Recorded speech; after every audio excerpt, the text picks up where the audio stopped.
Hello everyone, welcome to our channel. நம்மளோட சேனலை இப்போ தான் ஃபஸ்ட் டைம் பார்க்குறீங்க அப்படின்னா மறக்காமல் சப்ஸ்கிரைப் பண்ணிக்கோங்க. பக்கத்தில் இருக்க பெல் ஐக்கானை கிளிக் பண்ணிக்கோங்க. நாங்களே நம்ம தெரியாமல் பை பண்ணிகிட்ருக்கோம்.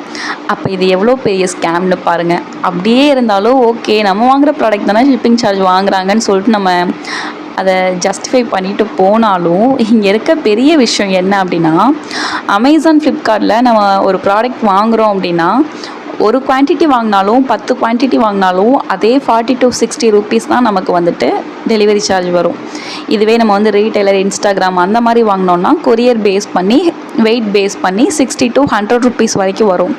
ஆனால் இங்கே என்ன நடக்குது அப்படின்னா, நம்ம ஒரு ப்ராடக்ட் 1 டைம் வாங்கினாலும் 10 டைம் வாங்கினாலும், அதாவது 10 குவான்டிட்டி வாங்கினாலும் ஒரு ப்ராடக்ட்க்கு 60 ரூபீஸ் அவங்க டிஃபால்ட்டாக ஆட் பண்ணியிருக்க மாதிரி 10 ப்ராடக்ட்க்கு நம்ம 600 ஷிப்பிங் சார்ஜ் மட்டும் பே பண்ணுற மாதிரி இருக்கும்.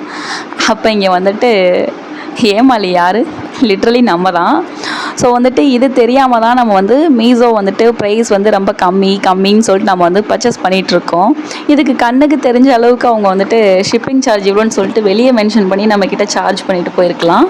ஏன்னா நமக்கு நீட் இருந்தால் கண்டிப்பாக நம்ம வந்து வாங்கிக்க தான் போகிறோம். எதுக்கு இதை வந்து வெளியே வந்துட்டு ஃப்ரீ ஷிப்பிங்னு மென்ஷன் பண்ணிவிட்டு நமக்கு கண்ணுக்கு தெரியாமல் வெளியில் தெரிஞ்சு வாங்கினா அது கான்செப்ட்.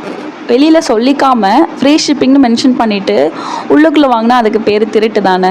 எதுக்கு இவ்வளோ பெரிய திருட்டு பண்ணணும்? ஸோ வந்துட்டு ஒன்ஸ் மீஷோவில் பை பண்ணுறதுக்கு முன்னாடி எல்லா அப்ளிகேஷனையும் கம்பேர் பண்ணி பாருங்கள். உங்களுக்கு தேவையான ப்ராடக்டை நியர்பை ஷாப்லேயுமே நீங்கள் வந்து செக் பண்ணுங்கள். செக் பண்ணிவிட்டு அமேசான், ஃப்ளிப்கார்ட், மீஷோ, டியோடாப் இந்த மாதிரி ஃபெமிலியரான ஆப்ஸ் எல்லாத்துலேயும் செக் பண்ணி பாருங்கள். செக் பண்ணிவிட்டு அதுக்கப்புறம் எதில் வந்து ப்ரைஸ் வந்து உங்களுக்கு அஃபோர்ட் பண்ணுற மாதிரி இருக்கோ அதுக்கப்புறம் அதில் போய்ட்டு அஃபோர்ட் பண்ணுங்கள். இந்த மாதிரி பிளைண்டாக வாங்காதீங்க.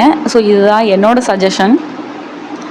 ஸோ இந்த வீடியோ உங்களுக்கு யூஸ்ஃபுல்லாக இருந்துச்சுன்னு நினைக்கிறீங்க அப்படின்னா மறக்காமல் நம்மளோட சேனலை சப்ஸ்கிரைப் பண்ணிக்கோங்க.